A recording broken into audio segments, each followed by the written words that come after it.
মমতা বন্দ্যোপাধ্যায় ধৃতরাষ্ট্র, যিনি চোখ বন্ধ করে অভিষেক বন্দ্যোপাধ্যায়কে দেখেছেন, এবং অভিষেক বন্দ্যোপাধ্যায় দুর্যোধন হিসাবে পুরো কুরুবংশকে শেষ করে দিয়েছে। কিছু পুলিশ অভিষেকের হয়ে কাজ করতো, সব পুলিশ নয়। অভিষেককে রক্ষা করতে গিয়ে শুভেন্দুকে তাড়িয়েছে মমতাদি, অভিষেককে রক্ষা করতে গিয়ে মুকুল রায়কে তাড়িয়েছে মমতাদি। পরে দিক অভিষেককে দুবাই পাঠিয়ে দিক, সব দলের সৈনিকের পাশে গিয়ে বসবে।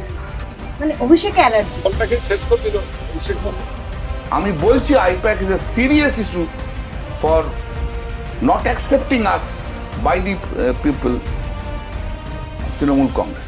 রাজ্যে পালাবদলের সঙ্গে সঙ্গেই দেখা যাচ্ছে তৃণমূলের একাধিক নেতারা মুখ খুলছেন, অনেকেই বলছেন যে পাল্টি খাচ্ছেন। কোহিনুর মজুমদার আমাদের সঙ্গে রয়েছেন, তাকে সাসপেন্ড করা হয়েছে 6 বছরের জন্য তৃণমূল থেকে। কেন আপনাকে সাসপেন্ড করা হলো? আমি সঠিকটা বলেছি। আমি বলেছি মমতা বন্দ্যোপাধ্যায় অভিষেক বন্দ্যোপাধ্যায়ের উপর পুরোটা ডিপেন্ডেন্ট হয়ে দলকে হারিয়েছে। অভিষেক বন্দ্যোপাধ্যায় দলের ক্যারেক্টার চেঞ্জ করে দিয়েছেন। অভিষেক বন্দ্যোপাধ্যায় দলের যে সিস্টেম এনেছেন, সেই সিস্টেমে দল একদম সাংগঠনিকভাবে হালকা হয়ে গেছে, এবং তাই জন্য দলের কর্মীরা সবথেকে বেশি অত্যাচারিত হয়েছে, দলের কর্মীরা সবথেকে বেশি নিপীড়িত হয়েছে, তাই দল হেরে গেছে। এতদিন বলেননি কেন? এতদিন বললে তো প্রথমত আমার নিজের প্রার্থী, তার হারটা আমি রক্ষা করার চেষ্টা করেছিলাম, আর 2 নম্বর হচ্ছে একদিনের পর বললে তো এতদিনে পুলিশ প্রশাসন, গাজাকে, শেক্সপিয়ার থরানি থানা এসব হয়ে যেত আমার বিরুদ্ধে। পুলিশ তৃণমূলের হয়েই কাজ করতো, এটা আপনি এখন স্বীকার করছেন? পুলিশ অভিষেকের হয়ে, কিছু পুলিশ অভিষেকের হয়ে কাজ করতো, সব পুলিশ নয়, কিছু সিলেক্টেড পুলিশ। এই জন্য বললাম শেক্সপিয়ার সরণি থানা। আপনার ক্ষোভটা মমতা বন্দ্যোপাধ্যায়ের বিরুদ্ধে নয়, তৃণমূলের বিরুদ্ধে নয়, অভিষেক আমি তো বন্দ্যোপাধ্যায়ের আবার তো বললাম যে আমার ক্ষোভটা মমতা বন্দ্যোপাধ্যায় ধৃতরাষ্ট্র, যিনি চোখ বন্ধ করে অভিষেক বন্দ্যোপাধ্যায়কে দেখেছেন, এবং অভিষেক বন্দ্যোপাধ্যায় দুর্যোধন হিসাবে পুরো কুরুবংশকে শেষ করে দিয়েছে একা। তোলা হতো। আমি তো বললাম লার্জার স্তরে মদন মিত্র পর্যন্ত বলেছেন যে আইপ্যাক টাকা চাইতো ব্লক সভাপতি, টাউন সভাপতি, জেলার সভাপতি বা প্রার্থী হওয়ার জন্য। এটা তো কোনোদিন অ্যাড্রেস করেনি। তৃণমূল কংগ্রেসের পক্ষ থেকে অভিষেক বন্দ্যোপাধ্যায় মদন তাকে কোনোদিন ডেকে বলেননি, আচ্ছা কে টাকা চেয়েছে তুমি বলো, তাকে দল থেকে তাড়িয়ে দেবো বা তার এগেনস্টে অ্যাকশান ইনিশিয়েট করবো। সেটা তো করেননি। মদন মিত্র তার রাস্তার ঘুরে বেড়ানো লোক না, তিনি দলের নির্বাচিত বিধায়ক, তার কথাই গণ্য হয়নি। কল্যাণ ব্যানার্জি কিছু বলতে গেছেন, ছেলেপুলেরা নেমে বলেছে মাতালকে মানতে হবে, মাতালকে জানতে হবে, আগামীকে মানতে হবে। একটা বৃদ্ধ প্রবীণ সাংসদ তাদের মাতাল বলে বাচ্চা বাচ্চা কলেজের ছেলেরা কুশপুত্তলিকা পুড়িয়েছে, দল চুপচাপ ধৃতরাষ্ট্রের মতো করে মমতা বন্দ্যোপাধ্যায় চোখ বন্ধ করে রেখেছে। অর্থাৎ আপনি বলেছেন যে বলতে চাইছেন যে অভিষেকের উত্থানেই মমতা বন্দ্যোপাধ্যায়ের পতন হলো। তাই তো দেখা গেছে, একে একে দল ছেড়ে চলে গেছে। অভিষেককে রক্ষা করতে গিয়ে শুভেন্দুকে তাড়িয়েছে মমতাদি, অভিষেককে রক্ষা করতে গিয়ে মুকুল রায়কে তাড়িয়েছে মমতাদি, অভিষেককে রক্ষা করতে সব নেতাদের তাড়িয়েছে মমতাদি। আজ শুধু অভিষেকই পড়ে আছে, সব চলে যাচ্ছে। তো দলের এই কঠিন সময়ে মমতা বন্দ্যোপাধ্যায় যখন সবাইকে পাশে চাইছেন, মানে বলছেন আলট্রা লেফটেও আপত্তি নেই, তখন আপনারা এই দলের সৈনিকরাই সরে আসছে অভিষেকের জন্য। বলে দিক অভিষেককে দুবাই পাঠিয়ে দিক, সব দলের সৈনিকের পাশে গিয়ে বসবে। মানে অভিষেকে অ্যালার্জি। অভিষেকের অ্যালার্জি কি? ওই তো শেষ করছে দলটাকে। আমি তৃণমূল কংগ্রেস জিতলে কি আমি আবার টিভি পেতাম না? যেরকম 2 বছর টিভি পাইনি, 2 বছর আবার টিভি পেতাম না। তৃণমূল জিতলে কি হতো? আমার অনেক মন্ত্রীরা মন্ত্রিত্ব পেত না। তৃণমূল যদি অভিষেকের ক্যান্ডিডেট নিয়ে যেত, 2 বছর পর মমতা ব্যানার্জি মুখ্যমন্ত্রী থাকতো কিনা ডাউটফুল। এই খেলাটাই তো অমিত শাহ করে দিয়েছে। অমিত শাহ এসে প্রথম দিন বাংলার মানুষকে বলেছে যে এবার যদি তৃণমূল যেতে ভাইপো মুখ্যমন্ত্রী হবে, ব্যাস মানুষের বিশ্বাস এটা হয়ে গেছে। আচ্ছা, এমনটা হয়নি তো? কারণ বামেরা অভিযোগ করছিলেন যে সেটিং রয়েছে, অভিষেক বন্দ্যোপাধ্যায়কে কি দিয়ে মমতাকে হারালো বিজেপি? আমি এটা বলতে পারবো না। এটা আমি তো এটা অভিষেক বন্দ্যোপাধ্যায়ের সঙ্গে কি কোনো সেটিং থাকতে পারে বিজেপির? স্পেকুলেশনের মন্তব্য করে আমি গরম করতে চাই না। আমি বারবার ডেকে পাঠিয়েছে অভিষেক বন্দ্যোপাধ্যায়কে, কিন্তু কখনো ইডিসিবিআইকে নিয়ে এটা আমি ইকুয়ালি ওয়ারিড। আমি বরাবরই লোকজন ইডিসিবিআই এর কোনো ভ্যালু আজকাল মানুষ দেখতে পাচ্ছে না। ইডিসিবিআইকে আরও বেশি পারফরমেন্সের দিকে নজর রাখতে হবে।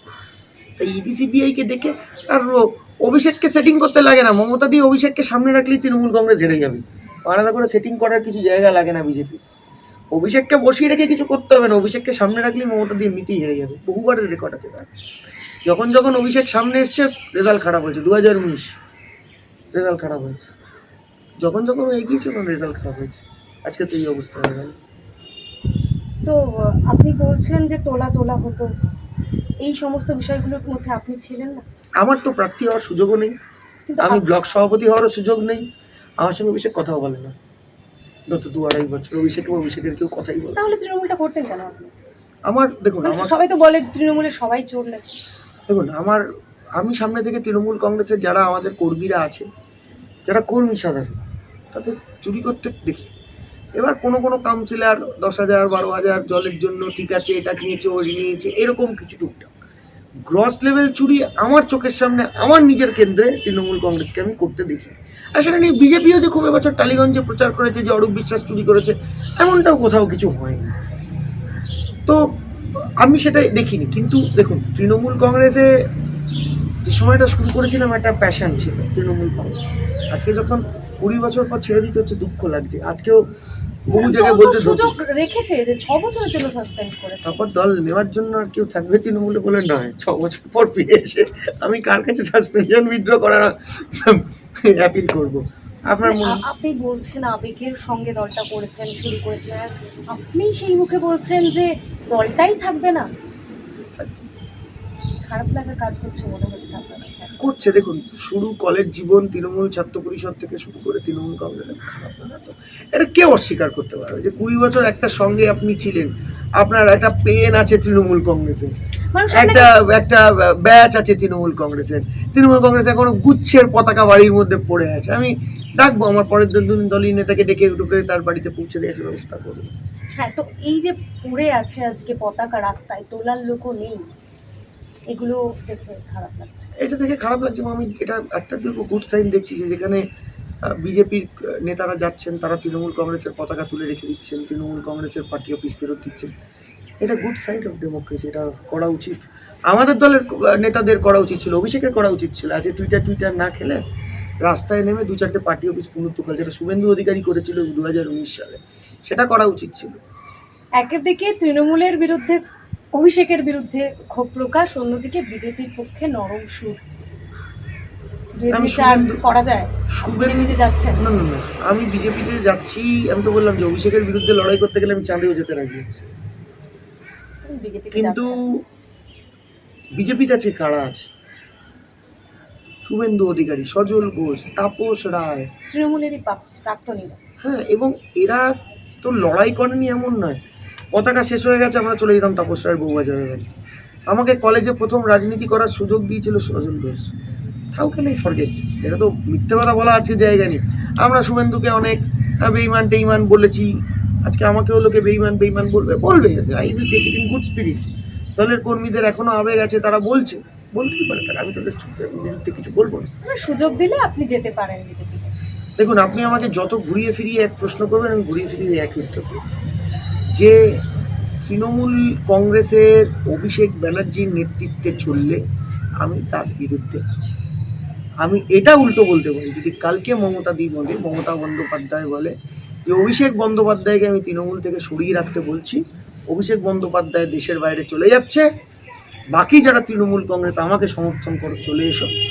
অনেক তৃণমূল কংগ্রেস কর্মীর ভাবার জায়গা আছে, কিন্তু এক অভিষেক বন্দ্যোপাধ্যায় এবং আমি বলছি তো অনেক সিনিয়র নেতারা আজকে আর এই বুড়ো বয়সে এসে দল পরিবর্তন করব, দল ছেড়ে দেবো তাই তৃণমূলে আছে, মন থেকে নেই। আপনি তো ফেসবুকে দেখছেন সব জায়গায় কথা বলছি। আমি একটু বেরিয়ে বলছি কারণ কি হয়তো আমার জ্বালাটা একটু বেশি, রাগটা একটু বেশি। আমি ধরে নিলাম কোহিনূর বিজেপিতে যাচ্ছে বা অন্য কোনো দল, তৃণমূল ছেড়ে দিয়ে সে অন্য কোনো দলে যাচ্ছে। কোহিনূর তো রাজনীতি করবে, রাজনীতি যে ছাড়বে এমন তো নয়, রাজনীতিতে তো থাকবে, 110% থাকবে। তাহলে কোনো না কোনো দল নিশ্চয়ই করবেন আপনি। মানুষ কেন আপনাকে বিশ্বাস করবে? কারণ কি আমি সত্যি কথা বলছি। আগে তো বলেন, কারণটাও বলে দিয়েছি যে আগে বললে আমার নিজের প্রার্থী হেরে যেত, আগে বললে আমাকে থানায় হ্যারাস করা হতো, এবং তার উদাহরণ আছে। তো তাহলে পরবর্তীকালেও এমন কোনো সিচুয়েশন তৈরি হলে, চাপ তৈরি হলে, তাহলে আপনি মুখ খুলবেন না? এটাই কোন চাপ করলেন? পরেও যদি এরকম কোনো পরিস্থিতি তৈরি হয়। আমার তো আজকেও প্রাণহানির চিন্তা আছে। আজকে মুখ খুলছি কেন? কারণ কি আজকে আমার হারানোর কিছু নেই। আজকে আমার নিজের প্রার্থী হেরে যাবে না। আমি আবার বলছি, আমার নিজের টালিগঞ্জের প্রার্থী হেরে যাবে না, সে হেরে গেছে already. I have nothing to lose. মানুষ বলছেন বিশ্বাস করবে আপনাকে, সেটা মানুষের উপর নির্ভর করছি। মানুষ বিশ্বাস করবেন কি না করবেন সেটা পরে ভাবুন, আগে আমি নিজেকে নিজে বিশ্বাস করছি, and that is it, that is enough for me. তাহলে কবে জয়েন করছেন যোগদানের ডেটটা জানতে পারি? আপনি আবার কোনো অফার এসেছে? ঘুরিয়ে ফিরিয়ে এরকম বলছেন। বিজেপি, কংগ্রেস, সিপিএম, তৃণমূল কোনো পার্টি থেকে কোনো অফার নেই। তৃণমূল কংগ্রেসের থেকে একটা তাড়িয়ে দেওয়ার চিঠি আছে, হ্যাঁ, এর বাইরে আমার কাছে কোনো অফার নেই। ফ্রি বার্ড রাইট নাও, এবং I am free to fight. এটা তো মমতা বন্দ্যোপাধ্যায়ের কথা। আচ্ছা, বাম অতিবামদেরও আমন্ত্রণ জানাচ্ছে মমতা বন্দ্যোপাধ্যায়, এই বিষয়টাকে কি বলবেন? আমার মনে হয় না এটা খুব ফ্রুটফুল হবে, কারণ কি সিপিএম মমতা বন্দ্যোপাধ্যায়ের পক্ষে এসে আন্দোলন করবে, এ দৃশ্য দেখতে অনেক পুরনো তৃণমূল কর্মী গলায় দড়ি দেবে। যে সিপিএম তাদের গলায় কুই মাছ ঢুকিয়ে দিয়েছিল, তারা মমতা বন্দ্যোপাধ্যায়ের পাশে এসে মমতা ব্যানার্জি জিন্দাবাদ, আমরা আন্দোলনে লড়ছি, এই দৃশ্য দেখার আগে অনেক তৃণমূল কর্মী গলায় দড়ি দেবে। তাহলে তৃণমূলের ভবিষ্যৎ কি? আমি অ্যাস্ট্রোলজার নই, আমি বলতে পারবো না, তবে আমার মনে হচ্ছে এই যা পরিস্থিতি থাকবে না।